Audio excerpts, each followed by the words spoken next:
All right, so Jimmy Dore, whom I so love, I just absolutely love Jimmy because he has it right. The ultra right, which Jimmy is inching closer and closer and closer to, which is what I am. I'm sorry, not right. I'm sorry, the ultra left. Uh, so Jimmy is ultra left. I am ultra left. Uh, and the ultra right is what we are witnessing now. The Democrats are ultra right. The Republicans are even beyond them, which is not by much. There is like that much between the Democrats and the Republicans, and the right wing are they may piss and moan and talk lies about how Democrats and liberals and so on. The plain fact of the matter is they have more in common, and within the population of the ultra right, and the neoconservatives and the neoliberals is that they're basically all one and the same. With those on so called on the left of the ultra right, the neoconservatives and the neoliberals, you can see how they can turn on their own principles and morals and ethics on a dime. So they have absolutely zero legitimacy. The media is all filled with neocons and neoliberals. They're interchangeable. And this is all the structure of how this country was formed, how the colonialism that happened way earlier on. It's that very very evil machinations of those times are now resurfacing, and but there are those. But in modern times, there are far less, who lean towards the neoconservatives and neoliberal and neocon way of thinking.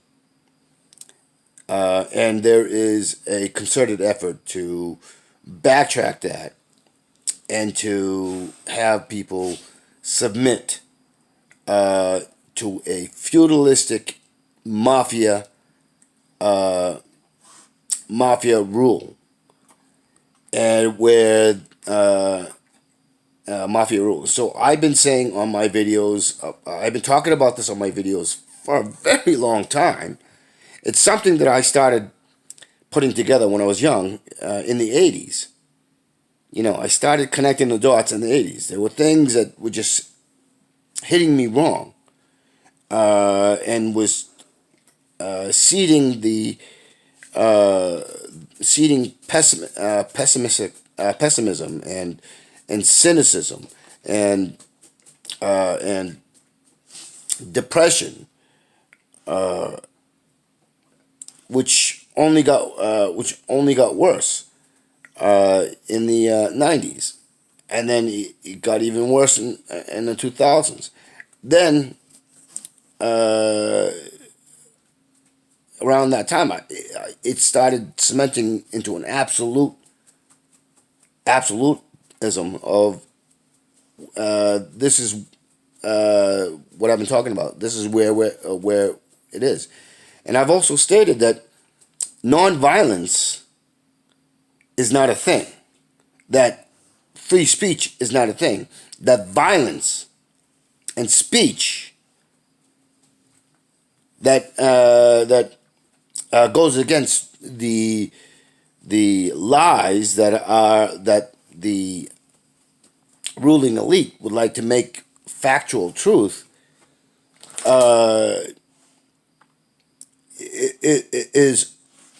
is exactly that. Is that the lies become factual truth for the ruling elite, and those sycophants those ignore sycophants that just buys into everything. These bootlicking sheep. These coddled bootlicking sheep who can't even see the dangers of what they help to prop up. And so one thing I've been trying to make is that throughout all of history, violence has been the only tool, the go-to tool to shove down the arbitrary and temperamental rule of the rulers, and that those who realize that there needs to be a break from that insanity and start to awaken and start to see for their own enlightened self-interest has grown, but they rely on a small number to actually do the boots on the ground efforts to retard and mitigate while sitting comfortably and reaping the temporary materialistic gains and security, and applaud when things happen, but don't actually put the effort out. Not even doing videos or writing or doing speeches and talking about it, or within their community. They're not even doing that. At least if you were doing stuff like that, then yes, I could see some good legitimacy. But that's not what happens. It's a few which is still a large number of people who are actually putting their bodies and lives on the line for the betterment of the whole. And this is why, and it is for this reason, that violence is used, and why the ruling and the sycophantic bootlickers continue to have oversized control. And so Jimmy Dore had Chris Hedges on, and Chris Hedges just, I guess, recently did something in Common Dreams about exactly what I was just talking about, and how the ruling elite have the majority privilege of using violence, But this is something I've been talking about. The violence is always from the ruling class and the sycophants, who are a minority numerically. And so I wrote a comment. I was like, it's just occurring to you now, when I've been talking about it over and over and over in my videos.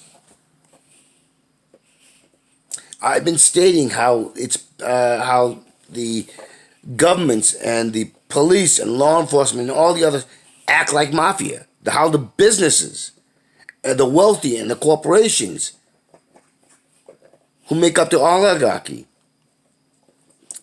are acting like mafia. How the rules and laws do not apply to them. Why? Because they can dictate what rules apply and what rules don't apply. And whether there are laws or rules against something, it still applies to the rest of us. And the end results are all bad. They're all horrible. They're all life-threatening. And the violence isn't just the physical.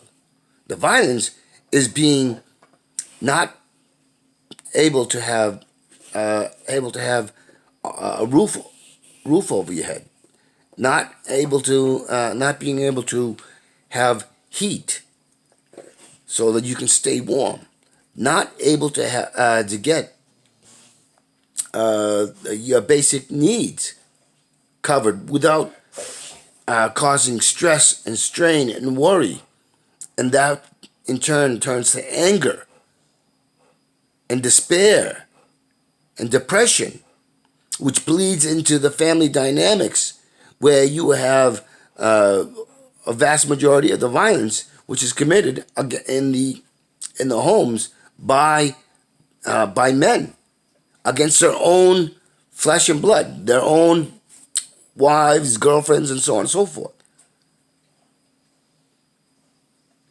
Why people turn to the ultra-right and start victimizing and vilifying everybody else, and why they become sociopaths, following the rule of the psychopaths. That is how the dynamic works. This is the sort of things I've been talking about. This is the reason why, because it's been an ongoing thing. It has infected. I mean, you saw with that the so-called liberal Karen in New York, and how she automatically jumped to this racist caricature that literally put another person's life in danger, a black person's life in danger. But because it didn't happen, it wasn't a crime, it wasn't violence, but it was violence. And the fact that this black man, who should be truly outraged, but if he was truly outraged, and if he didn't pander to this evil, then he might actually be targeted and killed. So he could not speak out. But it might also be from this idea of Christianity or whatever religion you want to choose. This falsehood or lie. Religion is something that was created by the rulers.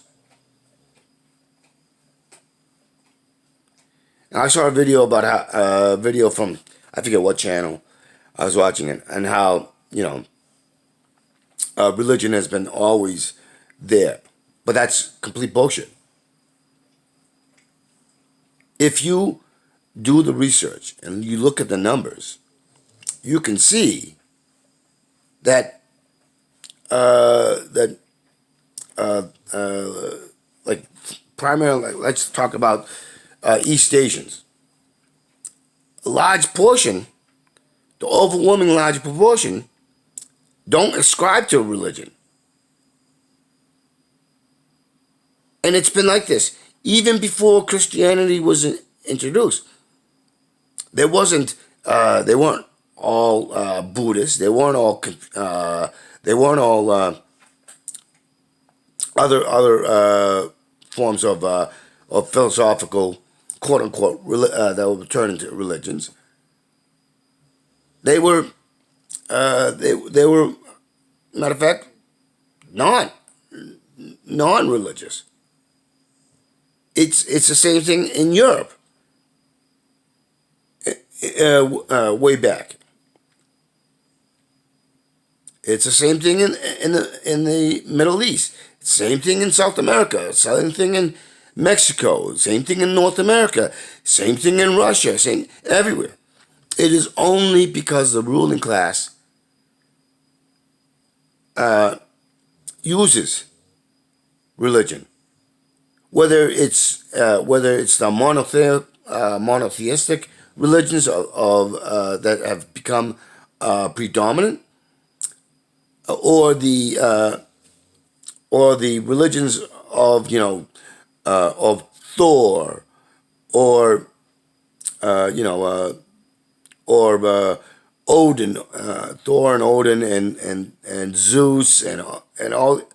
It's all nonsense. It's all nonsense. It's there to be a control, a brainwashing. It's to leech out. It's to leech out critical thinking and collectivism. It's to make division. It is to promote the most vile aspects to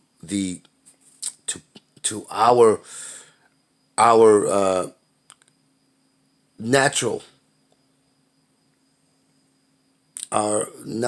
leanings. That is how it works. That is why religion has always been used. It is always brought in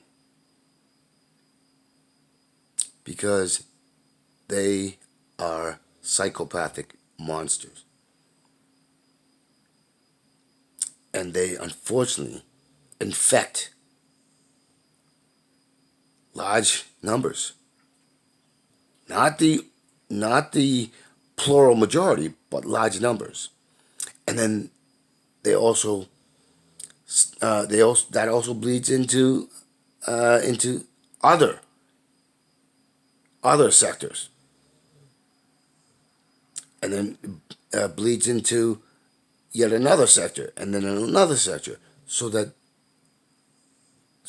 ignorance is prolific, so that enlightened self-interest of collectivism and solidarity is destroyed. It becomes the ideology of individualistic predatory nature. Whether you actually do it physically or economically or socially or whatnot, it's all in there. And if we all can look into ourselves honestly, we can see and we can concede to our failures collectively. But that's not something we do, because we're born and we're put into that. We are fed this ignorance. We are imbued with this vileness that only life experience will sometimes hit critically, and so that there's understanding of collectivism and solidarity, so that we can be compassionate and empathetic, where we can understand what is moral and what is ethical in such a way that when we see it, even done to others who are not, who we've never met, we can understand that is evil, that is vile, because we don't want to see it done to us.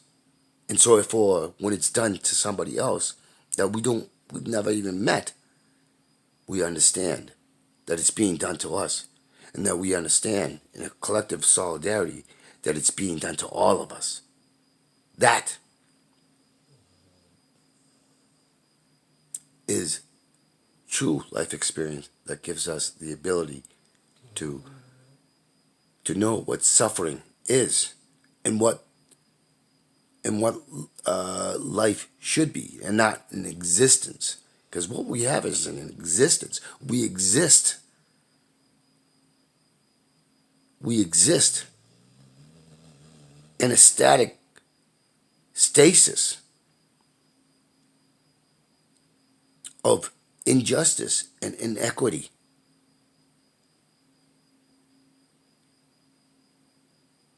And that, when we try to break away from it, when we try to inform ourselves, and then we try to inform others, then, and only then, will we move forward. We are naturally inclined. We are naturally inclined to natural law.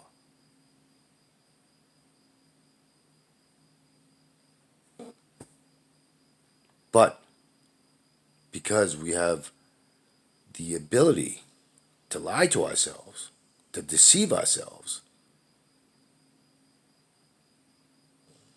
we become our own worst enemies. The very dangers that we espouse and say we do not believe. This is why we believe there's no chance of having a just, equitable society that is all inclusive and always progressing to make things better